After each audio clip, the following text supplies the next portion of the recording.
సామెతల గ్రంథం 28వ అధ్యాయం 18వ వచనాన్ని మనం పరిశీలిద్దాం. యథార్థముగా ప్రవర్తించువాడు రక్షింపబడును. యథార్థత అనేది చాలా ప్రాముఖ్యమైనది ప్రియులారా. ఎందుకు యథార్థవంతులుగా ఉండాలి అంటే, మనం యథార్థవంతులుగా ఉంటేనే ఆ యథార్థత మనలను రక్షిస్తుంది. క్రైస్తవ బిడ్డలు, మరి యవన బిడ్డలు నూతనంగా బాప్తీసాలు తీసుకొని అడుగులు పెడుతున్నాం. వారు అడుగులు పెట్టడమే కాకుండా ఆల్రెడీ బాప్తీసాలు తీసుకుని రక్షణలోనికి ముందున్న మనము కూడా ఈరోజు ఈ మాటలన్నీ మనము జాగ్రత్త వహించవలసిన వారమే ఉన్నాం. ఏ మనిషికి యథార్థత అవసరం లేదు అనడానికి లేదు. ప్రతి మనిషిలో కూడా ఉండాలి అంటే యథార్థత ఉండాలి. ఎందుకయ్యా మేము యథార్థవంతులుగా ఉండాలి అంటే, నాయన నువ్వు యథార్థవంతుడుగా ఉంటేనే నిన్ను రక్షించే అవకాశము ఉంటుంది. ఉదాహరణకు ఒక ఆయన ఒక బోట్లో వెళ్తున్నారు చాలా మంది కలిసి. అలా వెళుతున్నప్పుడు కాలు జారి ఒక ఆయన పడిపోడు నీటిలో. అలా పడిపోయినప్పుడు ఆ పైన ఉన్నవాడు చేతిని అందిస్తున్నాడు, నా చేయి పట్టుకో, నా చేయి పట్టుకో అంటున్నాడు.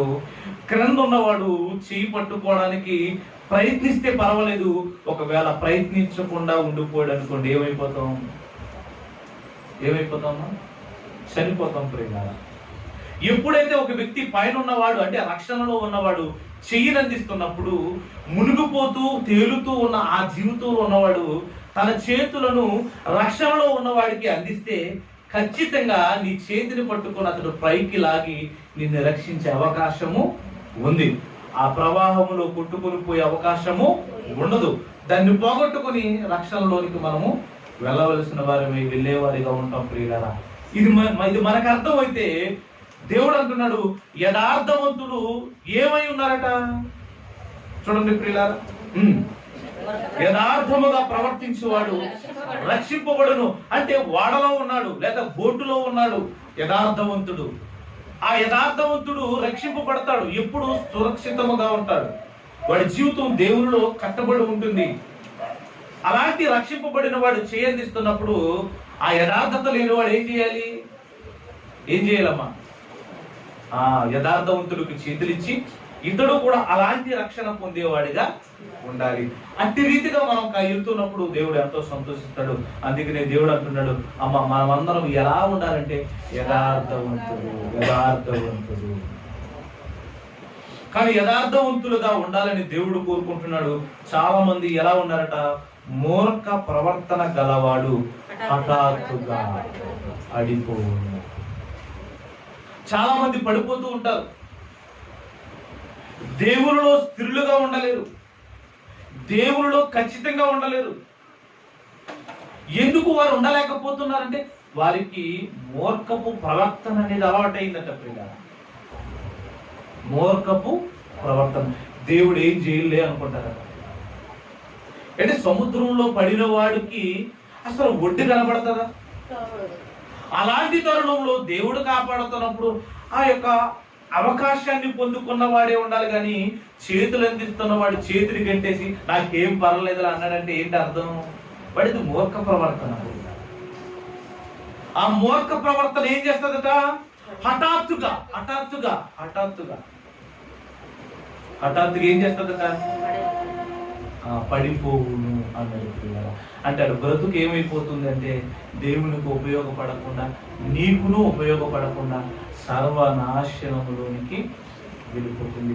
అందుకు దేవుడు హెచ్చరిస్తున్నాడు ఏమనంటే, నాయన యథార్థ ప్రవర్తన నీ జీవితాన్ని రక్షిస్తుంది. అంటే యథార్థత మనకి ఉండాలా ఉండకూడదా?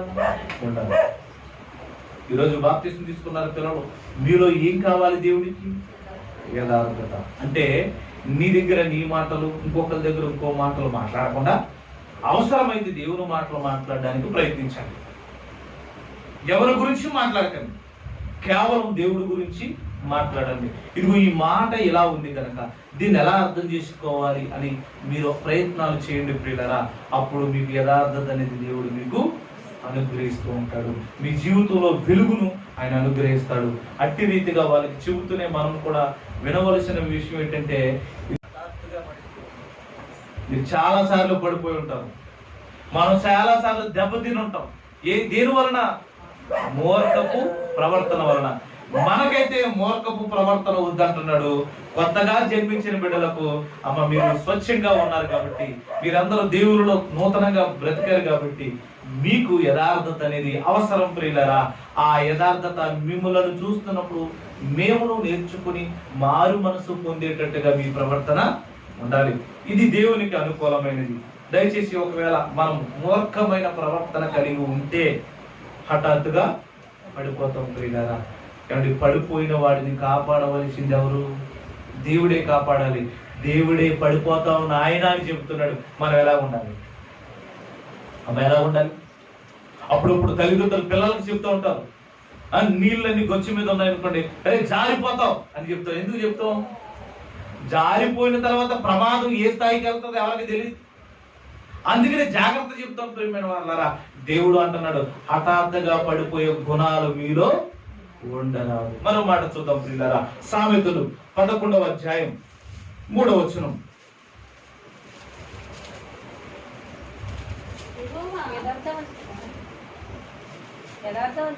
యథార్థవంతులు యథార్థత వారికి త్రోవ చూపించును అంటాడు.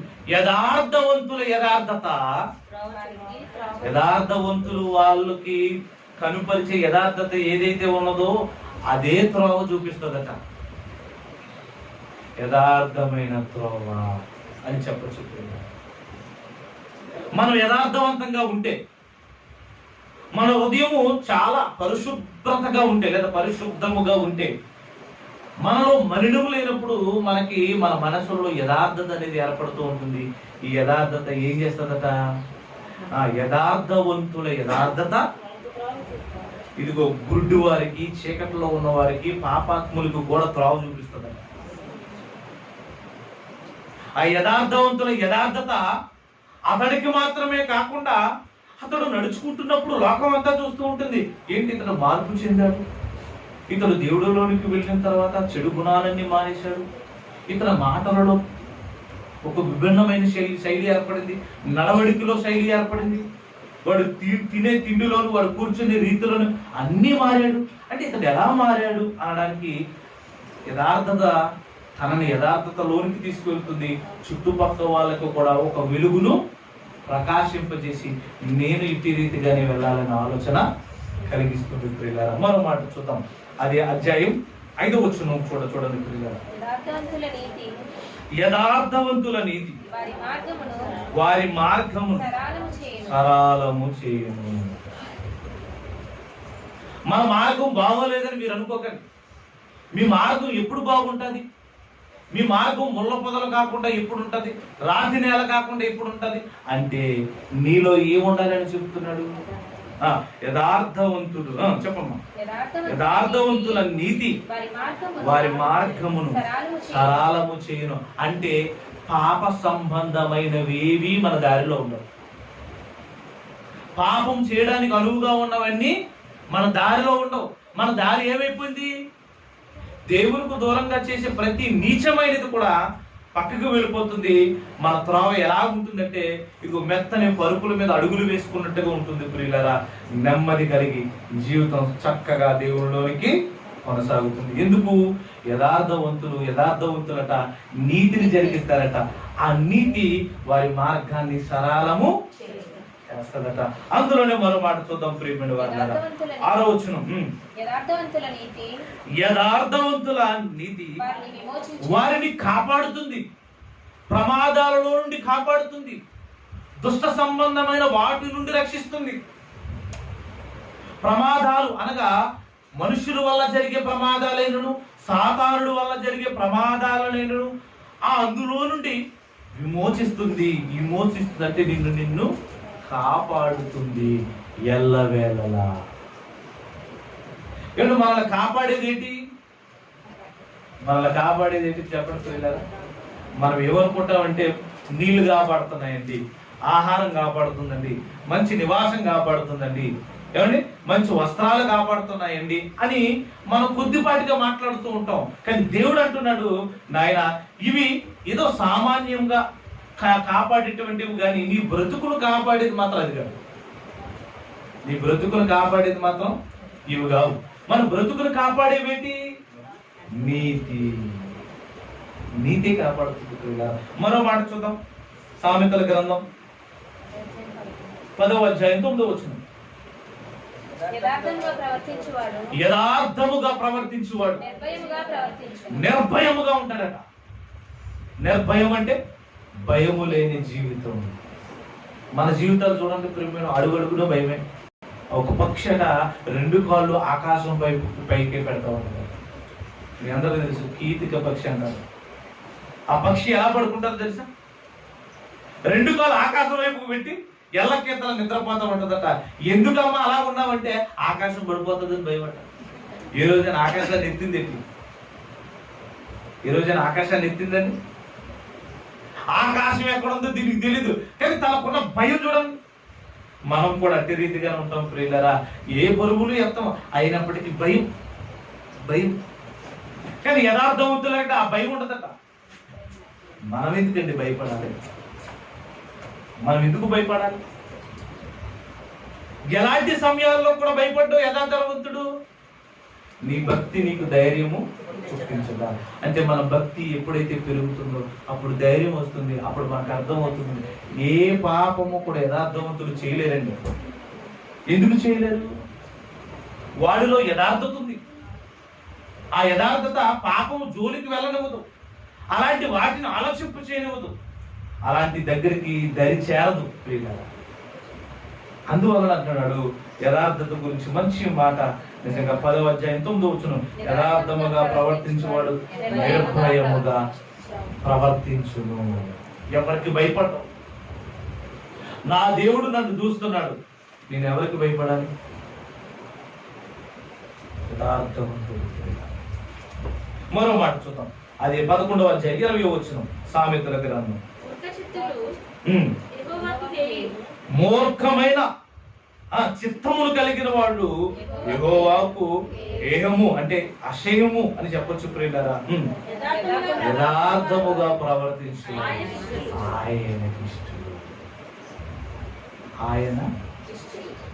ఆయనకి ఇష్టలట. ఎవరు యథార్థంగా ప్రవర్తిస్తానంట దేవుడు ఇష్టపడిపోతాడట ప్రియులారా. అంటే మనలో దేవుడు ఇష్టపడాలని మనం ఆలోచించాలి ప్రియులారా.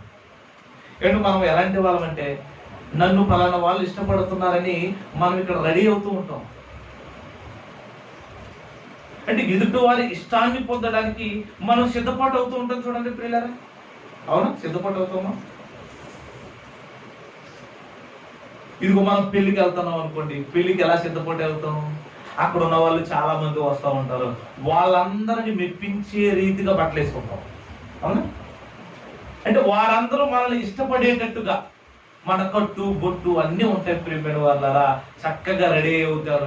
ఎందుకమ్మా మీరు వెళ్తున్నారు అనగానే అందరూ నా వైపు చూడాలి, నేను కట్టుకున్న చీరను, నేను ధరించుకున్న నగలను, నేను వేసుకున్న ప్రతి దారిని కూడా వాళ్ళు అబ్జర్వ్ చేయాలని, అంటే వారి ఇష్టాన్ని పొందడానికి తాను సిద్ధపరచుకుంటూ ఉంటాం, అవునా? దేవుడు అంటున్నాడు, ఇది లోకానికి సంబంధించినది. దేవుడు అంటున్నాడు నిన్ను నువ్వు ఎలా సిద్ధపరచుకోవాలి అంటే అని అంటున్నాడు. చూడండి మంచి మాట, యథార్థముగా ప్రవర్తించేవారు ఆయనకి ఇష్టం. ఇదిగో నా ఇష్టాన్ని నువ్వు పొందాలనుకుంటున్నావా? అయితే నువ్వు ఒకటి చెయ్యమ్మా, ఒకటి చేయంటున్నాడు, యథార్థముగా. మరి యథార్థమైన ప్రవర్తన అంటే మనం ఎలా చేయగలం చెప్పండి పిల్లలు. మరో మాట చూద్దాం, సామెతల గ్రంథం 19వ అధ్యాయం 1వ వచనాన్ని చూడండి ప్రియులారా. 19వ అధ్యాయం సామెతల గ్రంథం 1వ వచనం. బుద్ధిహీనుడై తన పెదవులతో మూర్ఖముగా మాట్లాడు వాడి కంటే యథార్థముగా ప్రవర్తించి, నాకు దరిద్రుడైనా పర్వాలేదు కానీ వాడు యథార్థవంతుడైతే చాలు. మనకి దరిద్రుడు అవసరమా? నేను కూర్చోంటామా పక్కనే? ఆయన అంటున్నాడు ఏంటంటే, వాడు లోకంలో దరిద్రుడిగా పిలువబడినా పర్వాలేదు, వాడు యథార్థవంతుడైతే చాలు అంటున్నాడు ప్రియులారా. మీ అందరికీ తెలుసు, ధనవంతుడు లాజరు జీవితాలను చూస్తున్నప్పుడు లాజరు కూడా దరిద్రుడై ఉండేది. అవునా? ఎలా ఉన్నాడట? ఎంత దరిద్రుడు అంటే ప్రిపేర్ వల్ల తినడానికి ఆహారం లేదు, కట్టుకోవడానికి బట్ట లేదు. అంటే గాయాలను, ఒక చేతి మీద ఉన్న గాయాలను శుభ్రం చేసుకోవడానికి మరో చేతి సహాయం లేదు ప్రిపేర్ వల్ల. కుక్కలు వచ్చి నాకుతున్న వాటిని కొట్టే పరిస్థితి లేదా తనకి. అతడు ఎలాంటి దారిద్ర్యంలో ఉన్నాడు చూడండి ప్రియుల. ఆయన దేవుడికి అతడే ఇష్టమయ్యాడంటే ప్రియుల. అతడు ఎందుకు ఇష్టమయ్యాడు అంటే అతడు యథార్థవంతుడు. అతడు ఎవరండి? ఏమండి, మనము కూడా యథార్థవంతులను ప్రేమించాలి. యథార్థవంతులను ప్రేమించాలి.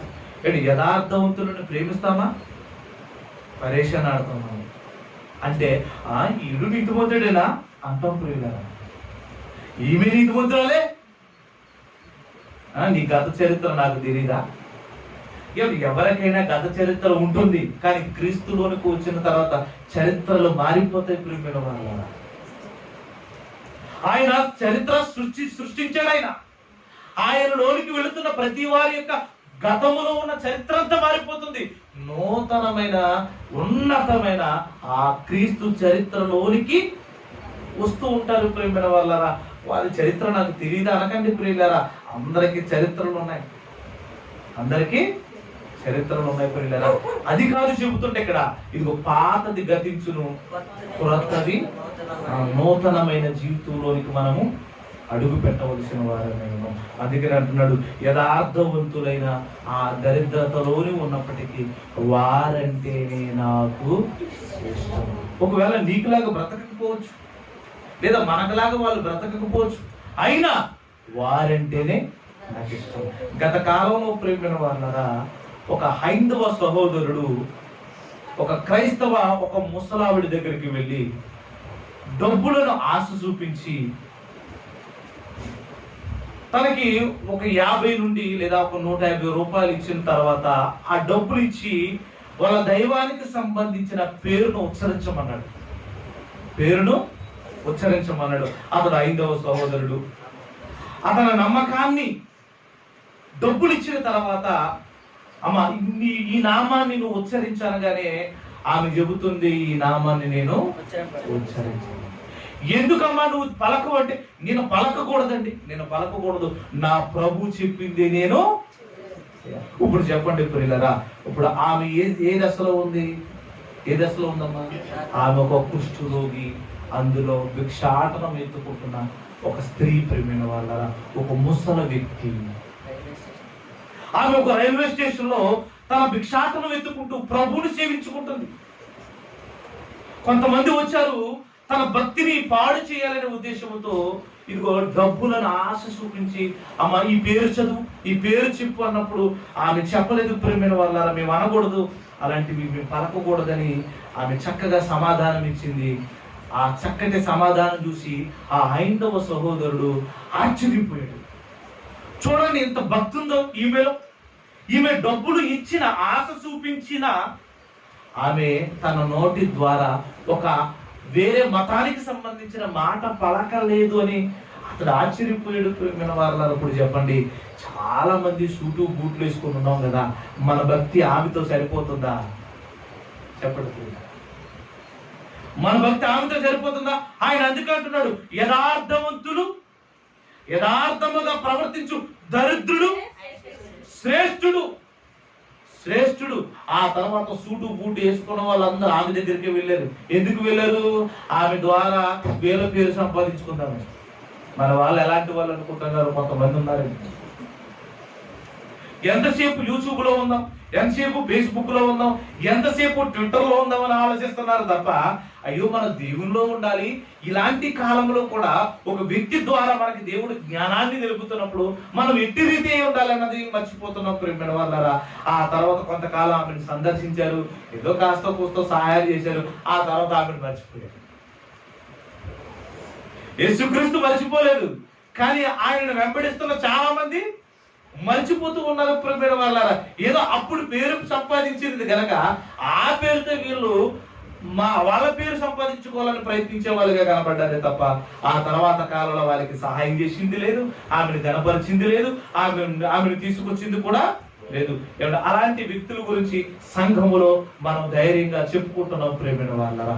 ఆమె భక్తి అంత ఉన్నతమైన స్థితికి వెళ్ళింది. అది ఎప్పుడో జరిగింది కాదు, గత కాలంలోనే జరిగింది. లాక్డౌన్ టైంలో ప్రియులారా అది ఫేస్బుక్ లో, యూట్యూబ్ లో చాలా హల్చల్ చేసింది ప్రియులారా. ఏది అలాంటి భక్తి ఇది మనకి? ఒక కుష్ఠరోగిగా ఉన్న ఆమె యేసుక్రీస్తుని అంతగా ప్రేమించింది. డబ్బులకు లోపడలేదు, వాళ్ళు ఇచ్చే కానుకలకు లోపడలేదు. ఆమె యథార్థవంతురాలుగా ఉంది. అలాంటి వారిని చూసి దేవుడు ఎందుకు కాదంటాడు చెప్పండి ప్రియులారా. అందుకనే దేవుడు ఏమన్నాడు తెలుసు? యథార్థవంతులు దరిద్రులుగా ఉన్న వాళ్ళే శ్రేష్ఠులు అన్నాడు. ఒక పేద విధవరాలు వచ్చింది, దేవుని సన్నిధిలో కానుకేసింది. అయ్యా నువ్విచ్చావు, నేను నీకు ఇస్తున్నాను. అయినా నా దగ్గర ఉంటే ఏంటి, నీ దగ్గర ఉంటే ఏంటి? నా దగ్గర ఉన్నా నేను వ్యర్థంగా ఉపయోగిస్తానేమో కానీ నీ దగ్గర ఉంటే నేనెక్కడ వ్యర్థంగా ఉపయోగిస్తాను? అవి నీ దగ్గర ఉండడమే మేలు, నా దగ్గర ఉండడము మేలు కాదు. అప్పుడు యేసుక్రీస్తు నివ్వెరపోయాడు. అక్కడ సన్నిధిలో ఆ దేవాలయంలో చూస్తున్నాడు. ఒక్కపాటిగా తన హృదయం బద్దలైంది. యథార్థవంతుల హృదయమే.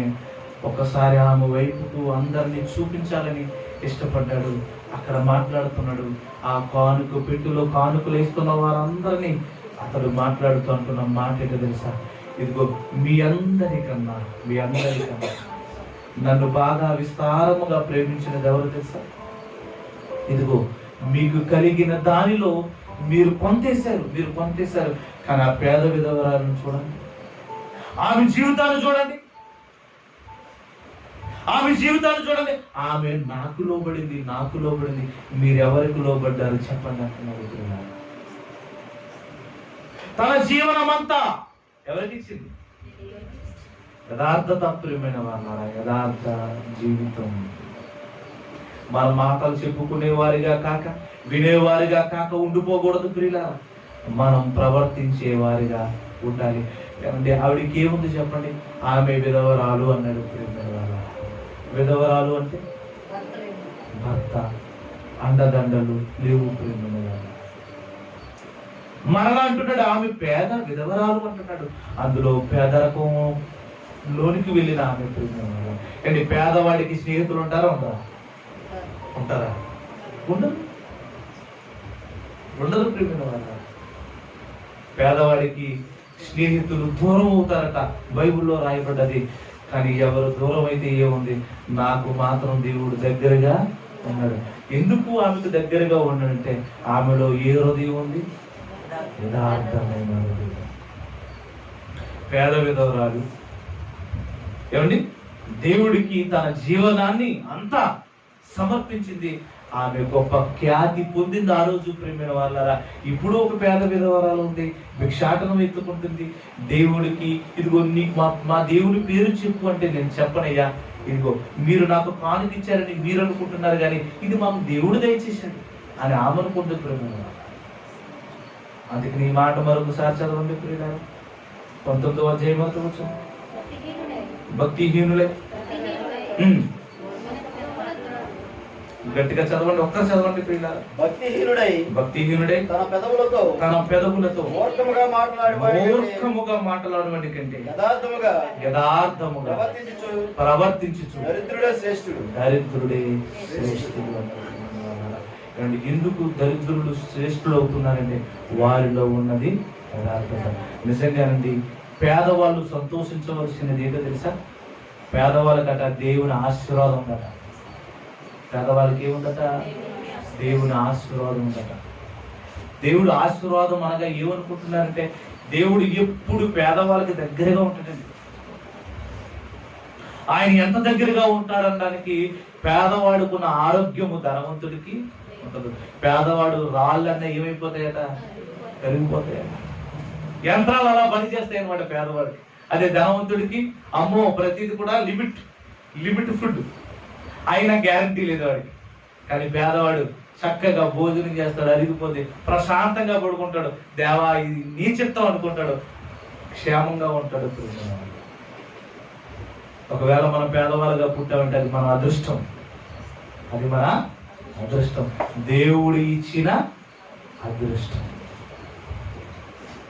దాన్ని భూతత్వాల్లో చూడకండి, దేవుని కనుసైగుల్లోని చూడండి. మనకు అంతంగా సంతోషంగా కనబడుతుంది. ప్రేమైన వాళ్ళ ఈరోజు డబ్బులు వ్యామోహంలో పడి దేవునికి దూరమైన వాళ్ళు లేరండి, చాలా మంది ఉన్నారు.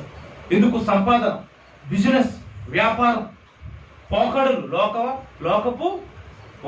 లోకపు వ్యాపారాలు, ధన వ్యామోహం దేవునికి దూరం చేసుకోవడం. ఇదే కదా మనకు కనబడుతుంది. కానీ దేవుడు ఇది పేదవారికి ఆయన దగ్గరగా ఉంటాడట. దరిద్రుడే నాకు ఇష్టం అంటున్నాడు, అడు యథార్థవంతుడు అయితే. మనం మాట్లాడుతాం 14వ అధ్యాయం 2వ వచనం, సామెతల గ్రంథం. యథార్థముగా ప్రవర్తించువాడు యెహోవా యందు భయభక్తులు కలవాడు. అసలు యెహోవా యందు భయభక్తులు కలిగిన వాడిగా కనబడుతున్నాడంటే వాడు ఖచ్చితంగా యథార్థవంతుడే. వీడు ఎంతసేపు దేవుడు మాట్లాడుతున్నాడు, వీడు ఎంతసేపు వాక్యం అంటున్నాడు, వీడు ఎంతసేపు ప్రార్థన అంటున్నాడు, వీడు ఎంతసేపు దేవునితో సాంగత్యం అంటున్నాడు, వీడు ఎంతసేపు నీతికి సంబంధించిన మాటలే మాట్లాడుతున్నాడు అంటే అర్థం ఏంటి? అతడు యథార్థవంతుడు. యథార్థవంతుడికి ఏం కలిగి ఉంటాడట? యెహోవా యందు భయభక్తులు కలిగి. వాడు ఎంతసేపు భయం ఏంటంటే, ఇదిగో నేను ఎలా ఉన్నాను కదా, నా దేవుని పట్ల నేను ఎలా ఉంటున్నానా అని భయపడుతూ ఉంటాడు. కొంతమంది ఉంటారు మనుషులకు భయపడతారు, కొంతమంది ఉంటారు అధికారులకు భయపడతారు, కొంతమంది ఉంటారు ఇదిగో లోకంలో ఉన్న వారికి భయపడతారు. కానీ ఇది యథార్థవంతుడు యెహోవాకి భయంతో ఉంటాడు, భక్తితో ఉంటాడు. యథార్థవంతుడు అనగా మీ అందరికీ యోసేపు తెలుసు. యోసేపు ఒక దాసి పనిచేసేవాడిగా ఐగుప్తు దేశానికి కొనుక్కోబడ్డాడు, వెళ్ళిపోయాడు, అమ్మివేయబడ్డాడు. అక్కడికి వెళ్ళిన తర్వాత ఒక చల్లని ఒక మంచి ప్రాంతము అతనికి సత్కరించింది. ఆ చక్కగా ఫరో ఇంట్లో ఉంటున్నాడు, భక్తిపరుడుగా ఉంటున్నాడు, నీతిపరుడుగా ఉంటున్నాడు. అతను నమ్ముకున్న దేవుడు ఇతను ఆశీర్వదించాడని అన్ని జనులు తెలుసుకున్నవాడిగా ఉన్నాడు. అతడు ఒకానొక రోజున తన యథార్థతను నిలబెట్టుకునే సమయము వాటినిది. ఆ టైములో ఇదిగో పాపము పిలిచింది, అతడు పాపం వైపుకు వెళ్ళలేదు. ఇది అభ్యంతరపరుస్తుంది, మాటికి పలకరిస్తుంది, మాటికి రెచ్చగొడుతుంది. అయినా ఆ యొక్క పాపములోని పడిపోలేదు, యథార్థవంతుడిగా ఉన్నాడు. ఆ యథార్థవంతుని నీతి వాడిని రక్షించింది. అంటే యోసేపును రక్షించింది. ఎట్టి పరిస్థితుల నుండి రక్షించిందంటే పాప కోపములోనికి వెళ్లకుండా పరిశుద్ధ జీవితంలోనే ఉండడానికి మాత్రమే నిలబెట్టింది. ప్రేమలో అది ఎంతో ఉన్నతమైనది. ఒకసారి చదవండి. యథార్థవంతుడు యెహోవా యందు భయభక్తులు కలిగిన వాడే ఉంటాడు. అవునా? రైట్. మరో మాట చూద్దాం ప్రియులారా. యథార్థవంతుడు 12వ అధ్యాయం 6వ వచనం. భక్తిహీనుల మాటలు నరహత్య చేయ పొంచి ఉండును. యథార్థవంతుల నోరు వారిని విడిపించును. ఎవరిని విడిపించును? భక్తిహీనులైనను విడిపిస్తాడు, భక్తిహీనులను విడిపిస్తాడు. యథార్థవంతుల వారు చేసిన ఆ కార్యక్రమాలు ఏవైతే ఉన్నావో అవి అతనిని కాపాడుతాయి. ప్రేమ వాళ్ళ గతంలో హాస్పిటల్లో ఒక చిన్న ఇన్సిడెంట్ జరిగింది. ఒక ఆయనకు ఒక ప్రమాదకరమైన భయంకరమైన గాయం కలిగింది ప్రియులరా. మరి తన శరీరంలో ఉన్న రక్తం అంతా పోతుంది ప్రియుల, రక్తం అంతా పోతుంది. ఎంత రక్తం పోతుందంటే ఇక మనిషి బ్రతికే అవకాశము లేదు. అంటే మెయిన్ వెయిన్స్ అని ఉంటాయి, ఆ వెయిన్స్ కట్ అయిపోయి ఆ వెయిన్స్ నుండి రక్తం ఆగటం లేదు ప్రేమైన వల్ల. ఏదో బకెట్లో రక్తం పోయినట్టుగా వెళ్ళిపోతుంది, శరీరం నుండి వెళ్ళిపోతుంది. ఏదో మరి ప్రమాదవశాత్తు వచ్చిన ఆ వ్యక్తిని ఏదో ఒక రకంగా డాక్టర్లు వైద్యం చేసి నిలబెట్టారు. అయితే బ్లడ్ అంతా కోల్పోయాడు, చాలా నీరసం అయిపోయాడు. అప్పుడు అంటున్నారు హుటాహుటిగా బయలుదేరి ఇతనికి బ్లడ్ ఎక్కించాలి అన్నప్పుడు అతడు అంటున్నాడు, ఒక్కసారి ఫోన్ చేశాడు తన మిత్రులకు. ఫోన్ చేయగానే అండ్ ఒకరి తర్వాత ఒకరు వస్తున్నారు, వచ్చి బ్లడ్ ఇచ్చి వెళ్ళిపోతున్నారు, బ్లడ్ ఇచ్చి వెళ్ళిపోతున్నారు. అతనికి కావలసినంత రక్తం దొరికింది ప్రేమ, సుమారుగా 5, 6, 7 ప్యాకెట్లు ప్రేమ. ఏం జరిగింది? ఎంతమంది వచ్చారంటే గత కాలంలో తన ఆరోగ్యంగా ఉన్నప్పుడు చాలా మందికి రక్తం ఇచ్చాడట, తన ఆరోగ్యంగా ఉన్నప్పుడు తన రక్తం చాలా మందికి ఇచ్చాడట, చాలా మందికి ఇతను తెలుసట. ఇతడు ఒక రక్తదాతగా ఉన్నాడు ప్రియమైన వాళ్ళారా. అతడు ప్రమాదంలో పడ్డాడు. ప్రమాదంలో పడగానే ఎంత మంది తన దగ్గర రక్తం తీసుకున్నారో పోకలను పరిగెట్టుకుని వచ్చారు ప్రియమైన వాళ్ళారా. ఒక్క రోజులోనే తనకి కావలసిన రక్తమంతా ఇచ్చారు ప్రియమైన వాళ్ళారా. ఇది వింటున్నప్పుడు మనకి ఏర్పడుతుంది, ఇది చూస్తున్నప్పుడు మనకి ఏర్పిస్తుంది. నీ యథార్థత, నువ్వు యథార్థవంతుడు అయితే, నీ యథార్థత వలన పొందిన మేలులను అనుభవించిన వారు నీ కష్ట సమయాలలో నిన్ను ఆదరిస్తాడు. నిన్ను ఆదరించే విధముగా దేవుడు నీకు అనుగ్రహించినది నువ్వు పొందుకుంటావు. చదవండి 12:6.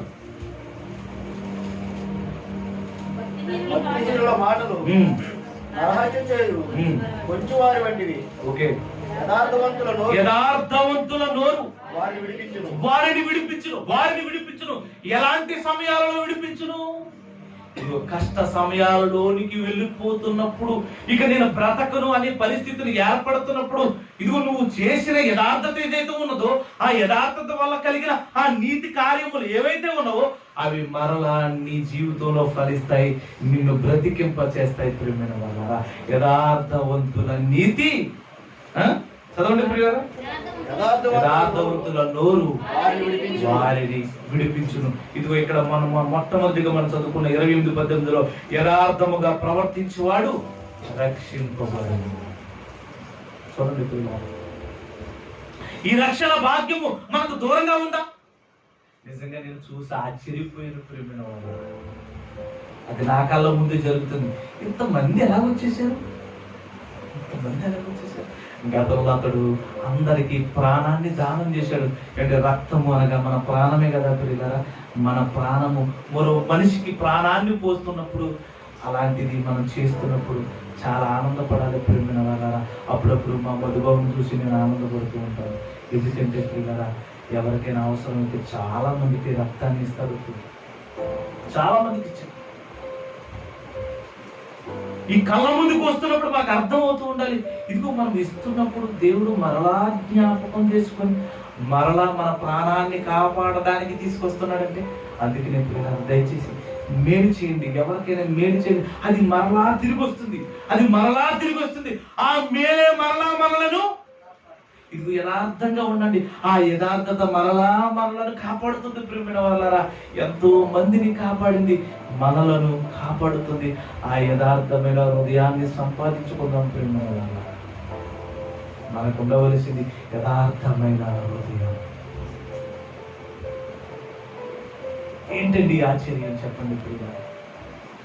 సమాజంలో ఒక వ్యక్తికి మేలు చేస్తేనే మరలా చేయాలనుకున్న వాళ్ళు కనబడుతున్నప్పుడు, మనం దేవుని దృష్టిలో యథార్థవంతులుగా ఉన్నప్పుడు, అసలు ఈ జీవితాన్ని ఇచ్చిందే ఆయన ప్రియమైన వాళ్ళారా. ఈ బ్రతుకిచ్చిందే ఆయన. మరలా మనం ఉండాలా ఉండకూడదా అని నిర్ణయం తీసుకోవలసింది కూడా ఆయనే కదా ప్రియమైన వాళ్ళారా. ఇతనికి పిల్లలు ఉండాలా ఉండకూడదా, ఇతడు ఉండాలా, ఇతనికి భార్య ఉండాలా, ఇతనికి సంఘం ఉండాలా, ఇతనికి పరిచర్య ఉండాలా, ఇవన్నీ ఆలోచించేది ఎవరు చెప్పండి ప్రియులారా? దేవుడే కదా. అలాంటి దేవుడి పట్ల మనం ఎలాంటి హృదయంతో మందిరానికి రావాలి, ఎలాంటి హృదయంతో ఆయన గర్వపరుచుకోవాలి, ఎలాంటి హృదయంతో మనం ఆయనను హత్తుకోవాలి చెప్పండి ప్రియులారా. యథార్థత ఎంత గొప్పది ప్రేమ. యథార్థవంతుడు కష్టాలలోనికి వెళ్ళిపోయాడు, బాధలలోనికి వెళ్ళిపోయాడు, సమస్యల లేని పరిస్థితుల్లోనికి ఒక యథార్థవంతుడు వెళ్ళిపోయాడు ప్రేమైన వాళ్ళారా. ఇదిగో యథార్థవంతుడు ఉంటే సాతానుడు పగబట్టాడు.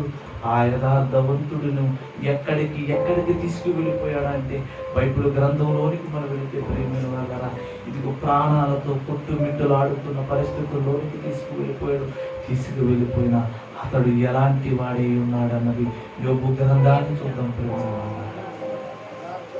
యోబు గ్రంథం 1వ అధ్యాయం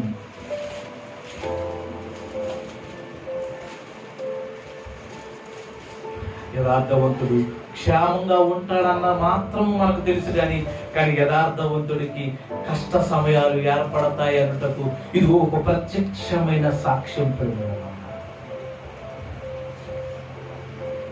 అండి, మన రక్తం మరొక వ్యక్తికి ఇస్తున్నామంటే నీరసపడిపోతామా, బలంగా ఉంటామా?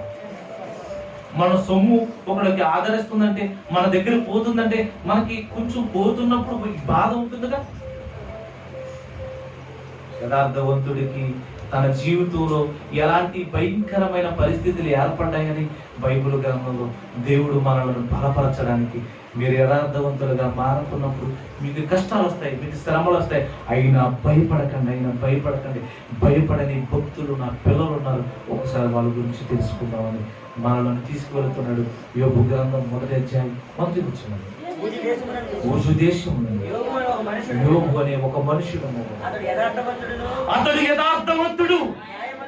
అతడు ఎలాంటి వాడు అని దేవుడు మొట్టమొదటిగా చెబుతున్నాడంటే, అతనికి గొర్రెలు ఉన్నాయి, ఎడ్లు ఉన్నాయి, అలాగే స్థలములు ఉన్నాయి, పశు సంపద ఉంది అని చెప్పడానికి ఇష్టపడడం లేదు. ఆయన ఎవరు అంటే, ఊజు దేశము ఉంది, ఆ దేశానికే గర్వకారణమైన ఒక వ్యక్తి ఉన్నాడు. అతడు ఎవరో తెలుసా? ఇదిగో యోబు అంటున్నాడు. అసలు యోబు దేవుడు ఎన్నిక చేయడానికి అతడిలో ఉన్నది ఏంటంటే, అతడు యథార్థవంతుడు. అతడు యథార్థవంతుడు, న్యాయవంతుడు. దేవుడంటే భయభక్తి ప్రేమైన వాళ్ళారా, దేవుని యందు భయభక్తులు కలిగి ఉండడానికి మూలం వాడి యథార్థతే కదా ప్రేమైన వాళ్ళ. అతడు న్యాయవంతుడుగా ఉండడానికి కారణం యథార్థతే. తనకున్న ఆస్తిపాస్తుల గురించి వెనకాల మాట్లాడుతూ, తన హృదయములోను తనలో ఉన్న గుణగణాల గురించి మొదట మాట్లాడుతున్నాడు. దేవుడు అంతరంగములో ఉన్నది మాట్లాడతాడు. మనిషి వెనకాల వాడి సంపాదించిన దాని గురించి మాట్లాడతాడు. అతడు ఎంత గొప్పవాడని ఒక మనిషిని అడుగుతున్నప్పుడు అతడు ఉద్యోగము, అతడి ఆస్తిపాస్తులు, అతనుకున్న సర్వసంపద గురించి మాట్లాడతాడు. దేవుడైతే మాట్లాడినప్పుడు ఏమని మాట్లాడతాడు తెలుసా? దేవుడు మాట్లాడితే అలా మాట్లాడిపోయిన వల్ల అతడు యథార్థవంతుడు. మనుషుడు పై రూపాన్ని చూస్తాడయ్యా, నేను అంతరంగమును ఒక యోబు అనే ఆయన ఉన్నాడట. ఆ ఊజు దేశానికి ఒక పేరు తెచ్చిన గొప్ప వ్యక్తి అట. ఇప్పటికీ ఆ పేరు చదువుకున్నప్పుడు ఎవరున్నారయ్యా ఆ దేశంలో అంటే చాలా మంది ఉండొచ్చు, కానీ బైబిల్ గ్రంథంలో దేవుడు చెబుతున్నాడు, ఊజు దేశానికి వెన్ను తెచ్చిన ఒక వ్యక్తి ఉన్నాడు. అతడు ఒక యథార్థవంతుడైన యోబు. అతడు చాలా గొప్పవాడు. అతడు ఎంత యథార్థవంతుడు అన్నది కింద రాస్తున్నాడు. చూడండి ప్రియమైన వాళ్ళారా, 4వ వచనాన్ని గమనించండి ప్రియమైన. అతని కుమారుడు వంతుల చొప్పున అనుదినము ఒకరినొకరు తమ తమ ఇండ్లలో విందు చేయనై తన తోడ పుట్టిన వాళ్ళని పిలుస్తున్నారట ప్రియమైన వాళ్ళారా. తన తోడబుట్టిన వాళ్ళని పిలుస్తున్నారట. అన్నదమ్ములు ఒక క్రమము చెప్పున, రే అన్నయ్య ఒక రోజు నీ ఇంటికాడ, ఒక రోజు నా ఇంటికాడ, మనమందరం కూడా ఇలా కుటుంబ క్షేమముగా కలిగి ఆహారం పుచ్చుకొని మనమందరము సంతోషముగా ఉందామని ఒక మంచి నిర్ణయాలతో ఉన్నారట.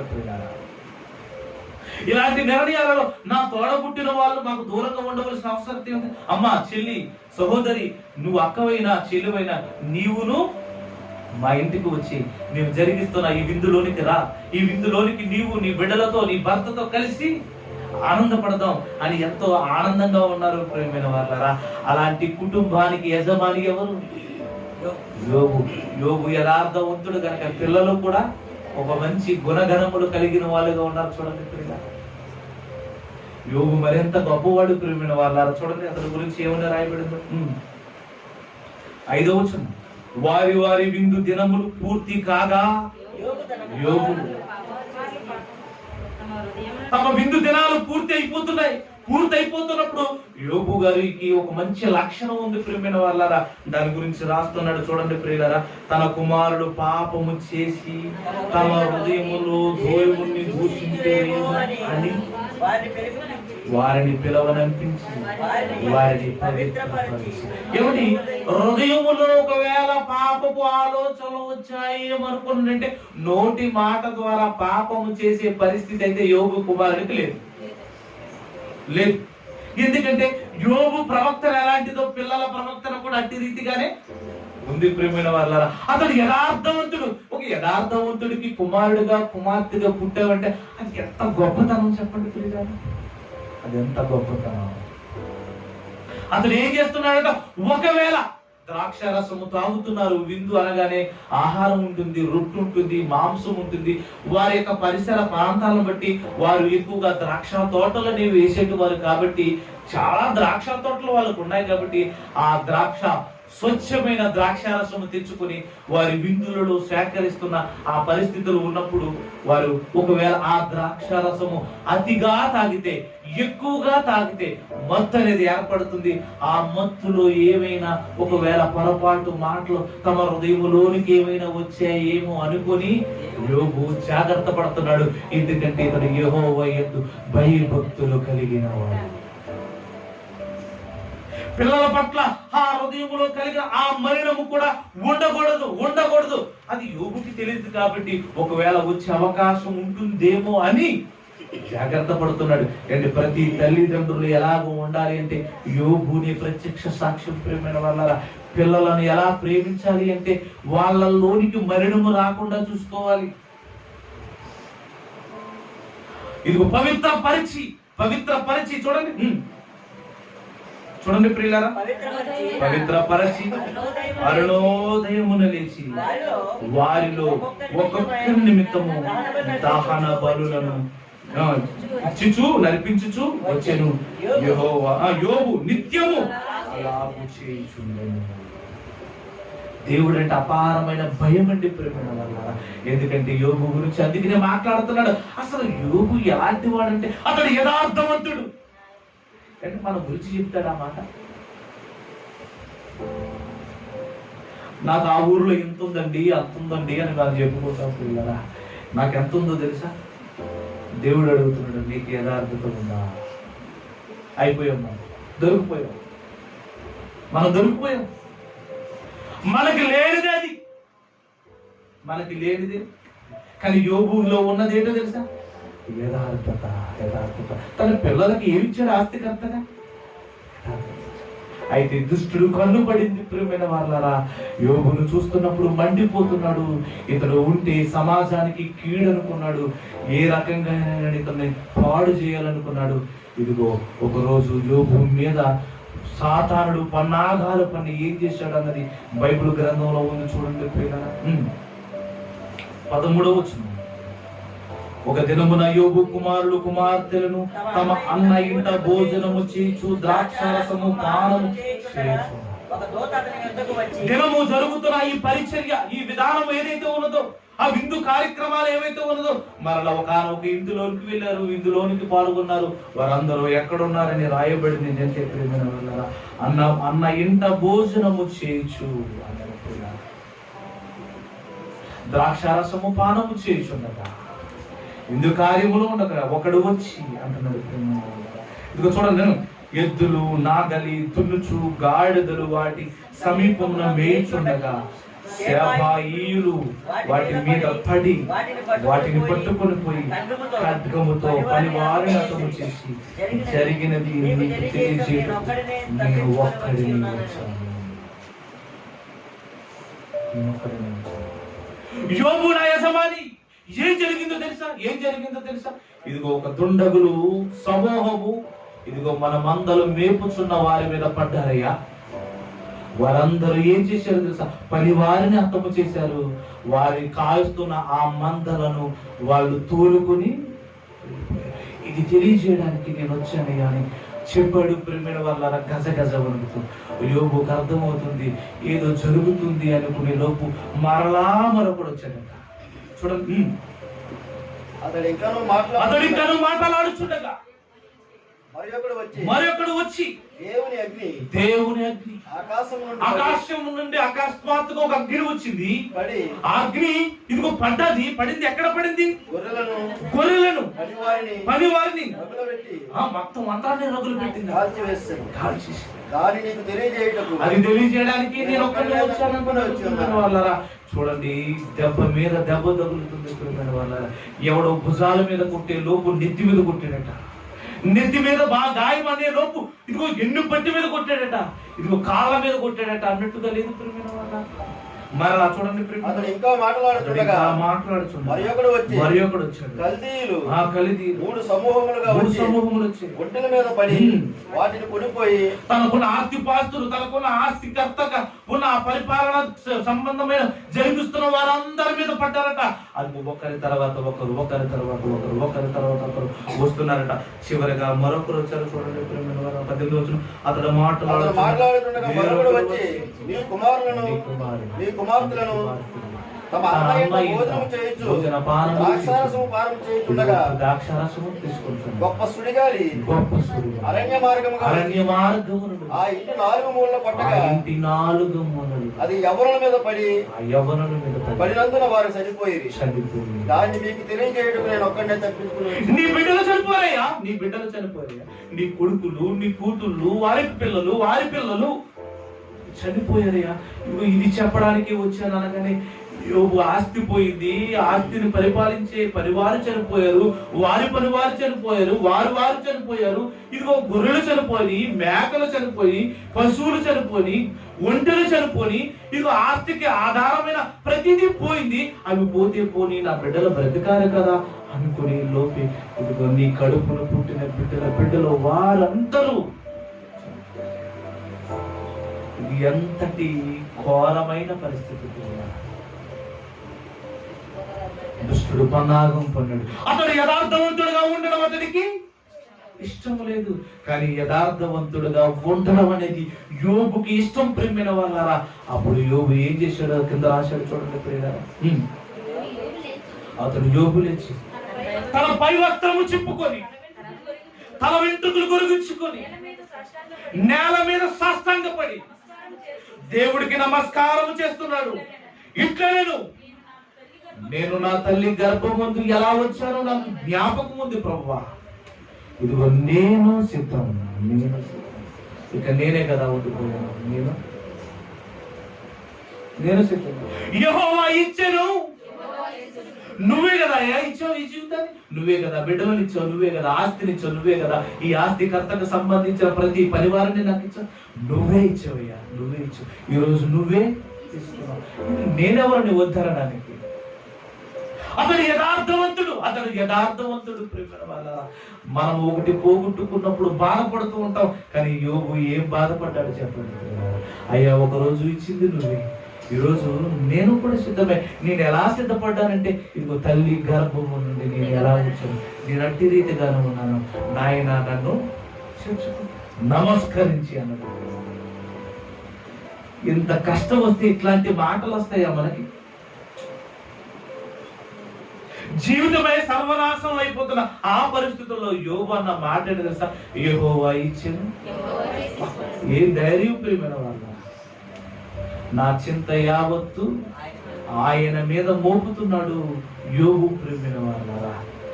మనమైతే చింతిస్తూ ఉంటాం, బాధ తగ్గదు, వేదన తగ్గదు, బ్రెయిన్ లో బ్లడ్ క్లాట్ అవుతుంది, పక్షవాతం అవుతుంది, మట్టికి చేరిపోతుంది.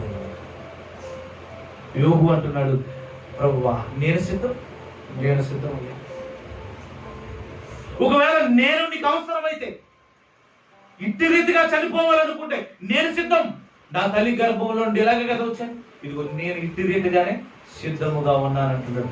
కింద బైబిల్లో దేవుడు మాట్లాడుతున్నాడు చూడండి.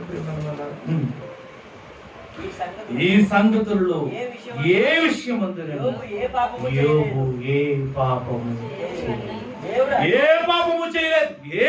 చేయలేదు. ఎలాంటి పరిస్థితుల్లో చెప్పాలి? సమాధానం ఉన్న పరిస్థితుల్లో. అతను దరిద్రుడిగా మారిపోయిన దేవుడు ఏమనడం లేదు ప్రేమిన వాళ్ళరా. అసలు నేను దరిద్రుడైతే ఏంటి, ఆస్తికర్తనైతే ఏంటి, నీ ఎడల యథార్థవంతుడునై ఉండాలి కదా.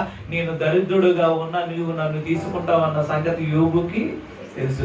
ఏమండి, యోబు అంత ధనం ఉంది కదా, యథార్థవంతుడిగా ఎందుకు ఉండాలనుకున్నాడు? ఆలోచించండి ప్రియులారా. యోబుకి అంత సిరి సంపదలు ఉన్నప్పుడు యథార్థవంతుడిగా ఎందుకు ఉండాలనుకున్నాడు చెప్పండి? ఆస్తి కోసమా, సంపద కోసమా? కాదు ప్రేమిన వాళ్ళరా. అతడు యథార్థవంతుడిగా ఎందుకు ఉన్నాడంటే యథార్థవంతుడైనా భేదవాడైనా దేవుని దృష్టిలో శ్రేష్ఠుడు కదా. అలాంటి పేదవాడిని శ్రేష్ఠుడిగా ఎన్నిక చేసిన ఈ యథార్థత కావాలని ఒక సంపన్నుడు ప్రయత్నం చేస్తున్నాడు. చూడండి ప్రియమైన వాళ్ళ, ఒక సంపన్నుడు ప్రయత్నం ఎక్కడికి? ఒక యథార్థత వైపుకు వెళుతున్నాడు. యథార్థవంతుడుగా ఉన్నాడు. ఈ విషయములలో ఏ సంగతిలో నేను అతడు పాపము చేయలేదు. దేవుడు అన్యాయము చేశానని చెప్పలేదు. చెప్పడా? తండ్రి నీ ఇష్టమయ్యా, నీ ఇష్టం. ఏంటి మనము కూడా అలా ఉండాలి. యథార్థవంతులు అంటే అనుకుంటున్నారు. తండ్రి నీ ఇష్టమయ్యా, నువ్వేది చెబితే. నువ్వు కూర్చోమంటావా? కూర్చుంటావు. నిలబడమంటావా? నిలబడ. పొమ్మంటావా? పోతాను ప్రభా, పోతాను. నువ్వు ఎక్కడికి వెళ్ళిపోమంటే అక్కడికి పోతాను.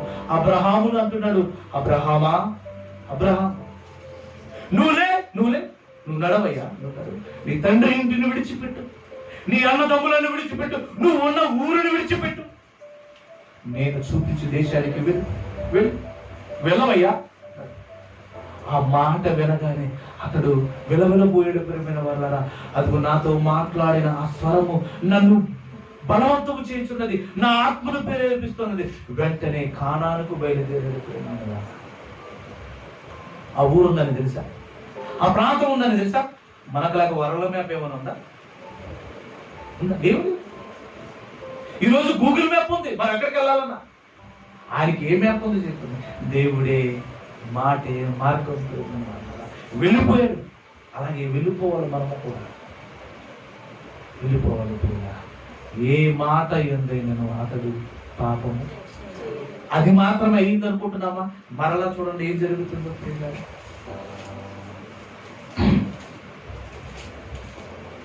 2వ వచనం, 2వ అధ్యాయం 2వ వచనం. యెహోవా దుష్టుని అడుగుతున్నాడు, నువ్వు ఎక్కడ నుండి వచ్చావయ్యా అని అడుగుతున్నాడు. అడుగుతున్నప్పుడు ఇక భూమి మీద అటు ఇటు తిరుగుతున్నాడు. మరలా మాట్లాడుతున్నాడు, నా కుమారుడైన యోబు సంగతి చూసావా? ఆయనకి సిరెత్తిపోతుంది. సాతానుడికి మంట పుడుతుంది. యోబుని ఇంత మొత్తినా ఏమీ చేయకుండా, ఏ పాపము చేయలేదని ఆశ్చర్యపోతున్నాడు. కానీ యోబు హృదయంలో ఉన్నది ఎవరో తెలుసా? పరలోకంలో ఉన్న దేవుడు ఎవరో హృదయంలో ఉన్నాడు తెలుసా? యోబు హృదయంలో ఉన్నాడు. అంటే యథార్థవంతుల హృదయంలో ఎవరుంటారు? అప్పుడు అంటున్నాడు, ఒకసారి యోబు సంగతి చూడగానే అప్పుడు అంటున్నాడు, ఇదిగో ఆస్తి అయితే పోయింది, పిల్లలైతే పోయారు, కానీ అతనికి ఆరోగ్యకరమైన శరీరం ఉంది కదా, ఒకసారి అవకాశం ఇచ్చి చూడు అన్నాడు. అనగానే దేవుడు అంటున్నాడు, ఇదిగో అతడి ప్రాణమును నువ్వేం చేస్తావు చేయాలని. అప్పుడు అరికాలు మొదలుకొని చూడండి ప్రేమైన వాళ్ళ 4వ వచనం, 2:4 వచనం. అపవాది చర్మమును కాపాడుకున్నట్టుకై చర్మమును తన ప్రాణమును కాపాడుకున్నట్టుకు తగను కలిగినది యావత్తును నరుడిచ్చును కదా. ఇంకొకసారి నీవు చెయ్యి చాపు అతని ఎముకలను మొత్తిని ఎడల అతడు నీ ముఖం మీద దూషించి నేను విడిచిపోనగా అడవచ్చును. అందుకు యెహోవా అతడు నీ వశమున ఉన్నాడు. దుష్టుడా, నీ వశమునే ఉన్నాడు, నువ్వేం చేసుకుంటావు చేసుకో. అయితే అతడి ప్రాణమును ముట్టకన్నాడు. అప్పుడు ఏం జరుగుతుంది చూడండి ప్రియమైన వాళ్ళ. కాబట్టి అపవాది యెహోవా సన్నిధి నుండి బయట వెళ్ళి అరికాలు మొదలుకొని నడినెత్తి వరకు అతడు ఆల్రెడీ తలంతా గురిగించుకున్నాడు. ప్రియమైన వాళ్ళ, తన శిరస్సు మీద తల వెంట్రుకలు కూడా లేవు. కానీ అతడికి ఎలాంటి రోగం వచ్చిందట? అరికాలు మొదలుకొని నడినెత్తు వరకు ఏమొచ్చేయట? బాధ కలిగిన కురుపులు. ఆ కురుపులట బాధ కలిగిస్తాయట. అవి ఉంటే బాధ పుడుతుందంటే ప్రేమ వాళ్ళ. ఎక్కడ బాధ అని చెప్తున్నాడంటే అసలు ఎక్కడ బాధ లేదే అమ్మ, ఎక్కడ బాధ లేదు, ఎక్కడ బాధ లేదమ్మా. పలానా చోట బాధ లేదని అనుకుందా? అరికాలు మొదలుకొని నడినెత్తి వరకు బాధ బాధ బాధ. ఆ బాధ తీవ్రత తన తాకుతున్నప్పుడు ఏం చేశాడంటే బైబిల్లో రాయబడింది చూడండి కదా. ఆ బాధ కురుపులతో యోబును మొత్తెను. అతడు ఒళ్ళు గోపునటకి చిల్లా పెంకులు తీసుకుని బూడిదలో కూర్చుండగా చిల్లా పెంకులు తీసుకున్నాడు. ఆ చిల్లా పెంకులతో ఏం చేసుకుంటావయ్యా యోబు అంటే, నడినెత్తు నుండి అరికాల వరకు నాకు బాధ ఉందయ్యా, నాకు బాధ, నాకు చేతులలో బాధ కదయా, ఎముకలలో బాధ కదయా, నడినెత్తు నుండి అరికాలు వరకు నాకున్నది ఏంటో తెలుసా, బాధ ఉంది అంటున్నాడు. ఆ బాధ తీరడం లేదు. ఇదిగో బలమైన ఈ యొక్క తీసుకున్నాడు ఆ శిలా పెంకులు, గోక్కుంటున్నాడు. ప్రేమైన వాళ్ళరా, ఆ గాయాల గుండా రసి కారుతుంది, గోక్కుంటున్నప్పుడు రక్తం కారుతుంది. ఈ రక్తము, ఈ బాధ, ఈ వేదన చూస్తున్నప్పుడు తనలో తానే కుమిలిపోతున్నాడు, తనలో తానే వేదన పడుతున్నాడు, తనలో తానే ఇబ్బంది పడుతున్నాడు. తనను ఆదరించే వాళ్ళు లేక, పలకరించే వాళ్ళు లేక ఎంతో మదన పడుతున్నాడు. ఆ బాధ వర్ణాతీతం. అప్పుడు ఆదరించవలసిన భార్య వచ్చి ఏమంటుందో తెలుసా? యోబు బాగున్నప్పుడు మాట్లాడేదేమో, ఏమండి మీరు చాలా అందంగా ఉంటారు, ఏ డ్రెస్ వేసుకున్నా బాగుంటారు. ఒక ధనవంతుడు వేసుకునే వస్త్రాలు మీకు తెలుసు, ఊదా రంగు వస్త్రములు, సన్నపు నారా వస్త్రములు, ఐగుప్తు దేశంలో విచిత్రముగా కుట్టబడిన వస్త్రములు, ఇలాంటివి వేసేటివారిగా సమాజంలో ఆనాడు కనబడుతుంటారు. భార్య చాలా చాలా అనుంటుంది భర్తను చూసి మురిసిపోతూ, అతడు అందంగా ఉన్నప్పుడు నీ యథార్థతే నీకు కాపాడింది అని చెప్తూ ఉంటుంది. నువ్వు ఇంత అందంగా ఉండడానికి కారణం అదే చెప్తూ ఉంటుంది. కానీ ఈరోజు ఒళ్ళంతా కమిలిపోయింది, కురుపులైపోయింది, గాయములైపోయింది, నడినెత్తు నుండి అరికాల వరకు ఒక వేదనకరమైన స్వరం అతను లోందు వస్తుంది. ఇదిగో గోక్కుంటున్నప్పుడు ఏమైనా బాధ లేకుండా ఉంటుందా? ప్రేమైన వాళ్ళ బోరున ఏడుస్తున్నాడు, బోరున విలపిస్తున్నాడు. ఆ బాధను, మనోవ్యాకులతను ఎలా చెప్పగలం? ఎలా చెప్పగలం? అప్పుడు భార్య వచ్చింది బాధలో మరింత బాధ పెట్టడానికి. యోబు దగ్గరికి వచ్చింది, అంటుంది, యోబును చూసింది, నీవు ఇంకా నువ్వు ఇంకా యథార్థత అంటున్నావేంటి? నీ జీవితం అంతా నాశనం అయిపోయింది కదా, నీ జీవితం అంతా ఇక లేదన్నట్టుగా మారిపోయింది కదా. ఇదిగో పిల్లలు చనిపోయారు, నువ్వెంతకాలం బ్రతుకుతావు? ఇంకా నువ్వు చచ్చిపోతావు కదా. అసలు చనిపోకుండా ఉండడానికి నీకున్న ఆధారం ఏంటి? నడినెత్తి నుండి అరికాల వరకు అవి వాటి నుండి వస్తున్న బాధను తీర్చుకోవడానికి నువ్వు పడుతున్న తప్పన ఆ కేకలు, ఆర్తనాదాలన్నీ చూస్తున్నప్పుడు ఇంకా యథార్థతని ఎందుకంటావయ్యా? నా భర్త అయిన యోబు యథార్థతను విడిచి దేవుణ్ణి దూషించి సాగు నీ మరణముఖము. భార్య మనసు తెలియాలంటే ఇదిగో భక్తులు మాట్లాడుతున్నారు, భార్య మనసట భర్త బలహీనతలో బయటపడుతుందట. భర్త బలహీనతగా ఉన్నప్పుడు, వాడి వేదనతో ఇది మంచాన పడినప్పుడు ఆ భార్య హృదయం ఎలాంటిదో బయటపడుతుందట. యోబు భార్య హృదయం కూడా బయటపడింది. అప్పుడు యోబు అంటున్న మాట ఏంటి తెలుసా? మూర్ఖురాలు మాటలాడినట్లు మాట్లాడతారు. దేవుని వలన మేలు అనుభవించి తగ్గుతుమా? దేవుడు ఒక రోజు మేలు చేస్తే అబ్బో దేవుడు అన్నావే. ఈ రోజు దేవుడు నాకు ఏదో అనారోగ్యం ఇచ్చాడని, బాధ కలిగించాడని ఈ రోజు దేవుని దూషించమంటున్నావే. అసలు ఈ మాట మూర్ఖతకు సంబంధించినది. అదే మొదటి చదువుకున్న మూర్ఖ ప్రవర్తన గలవాడు హఠాత్తుగా, అప్పటి వరకు యోబు భార్య ఒక గొప్ప స్థితి పెరిగిన వాళ్ళ హఠాత్తుగా పడిపోయింది. ఈ రోజు సమాజంలో యోబు భార్య ఎంత హీనమైనది గానిగా ప్రకటింపబడుతుంది చెప్పండి. దేవుని చేత మేలు అనుభవించదగుదుమా, కీడు అనుభవించదగుదుమా అంటున్నాడు ప్రేమిన వాళ్ళ. అప్పుడు కింద మాట్లాడుతున్న మాట చూడండి ప్రేమిన వాళ్ళ. ఈ సంగతులలో ఏ విషయమందైనను యోబు నోటి మాట ఎందైనను పాపము చేయలేదు. ఇదండి యథార్థత అంటే. అతడు యథార్థవంతుడు. తన శరీరం అంతా క్షీణించిపోతున్నా, తన బ్రతుకు ఉంటుందా ఉండదన్న అపనమ్మకము లోనికి వెళ్ళిపోతున్నా, ప్రస్తుతం నా గాయాలను, మరి ఆ బాధను, ఆ వ్యాధులను తీర్చుకున్నట్టు శిలా పెంకులను గొక్కుంటున్నా. ఏంటండి అతను మాట ద్వారా కూడా పాపము చేయలేదంటే అతనిలో ఎవరున్నారనుకుంటున్నారు? పిల్లలు చూడండి,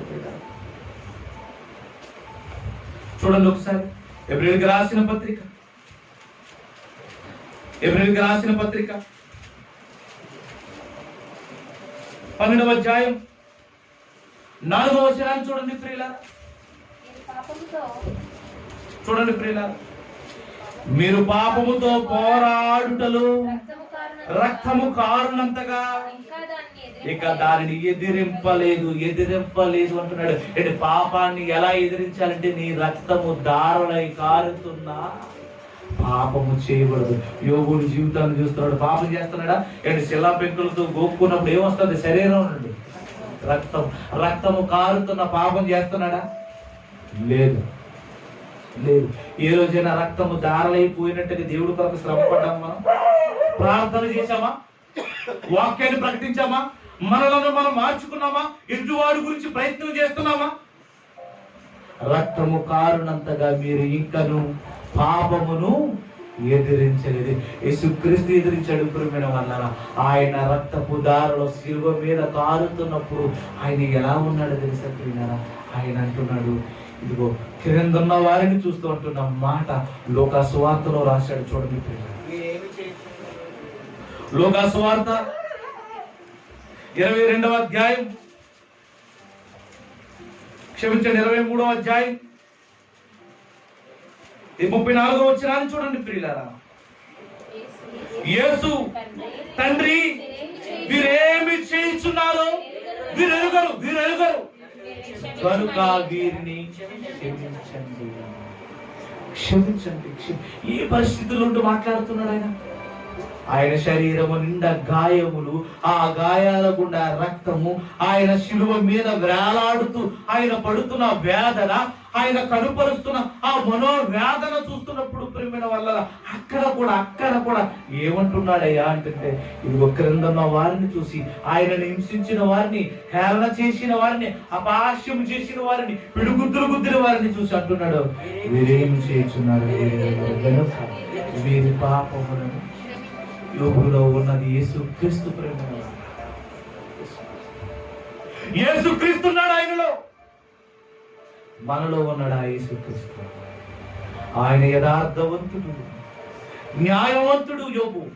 మరి మనం యథార్థవంతులుగా, న్యాయవంతులుగా ఉండాలి. ఎప్పటి వరకు ప్రయత్నించాలి? బాప్తిసం తీసుకున్నాక మనం అంటే, ఇదిగో మనం చచ్చిపోతున్న పరిస్థితులు మన కళ్ళ ముందు కనబడుతున్నా, మన రక్తము దారలై ఏరులై పారుతున్నా, మనం శ్రమ పడుతున్నా, మనం ఎట్టి రీతిగా ఉండాలి అంటే ఆయన అంటున్నాడు, ఇదిగో చెబుతున్నాడు ఆయన, రక్తము కారణంతగా మీరు పోరాడండి పాపం మీద. ఇదిగో యోగు పోరాడాడు. ఎలా పోరాడాడో తెలుసా? నోటి మాట వలన ఆయన పాపము చేయలేదు. అతడు యథార్థవంతుడు కదా. మరి ఇంత వేదన పొందుతున్నప్పుడు దేవుడు ఏం చేశాడో తెలుసా ప్రియులారా? ఆ వేదన పొందుతున్నవాడు కూడా మరలా ఏమని మాట్లాడాడని యోబు గ్రంథంలో చూడండి ప్రియమైన వాళ్ళారా. యోబు గ్రంథం చివరి అధ్యాయాలు చూడండి ప్రియులారా. 42వ అధ్యాయం 7వ వచనం.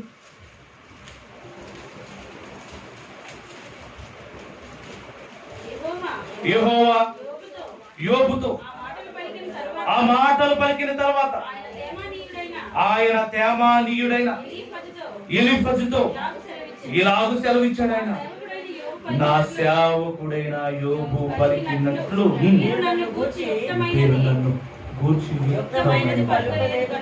నా కుమారుడైన యోబు ఎలాంటి మాటలు పలుకడో తెలుసా?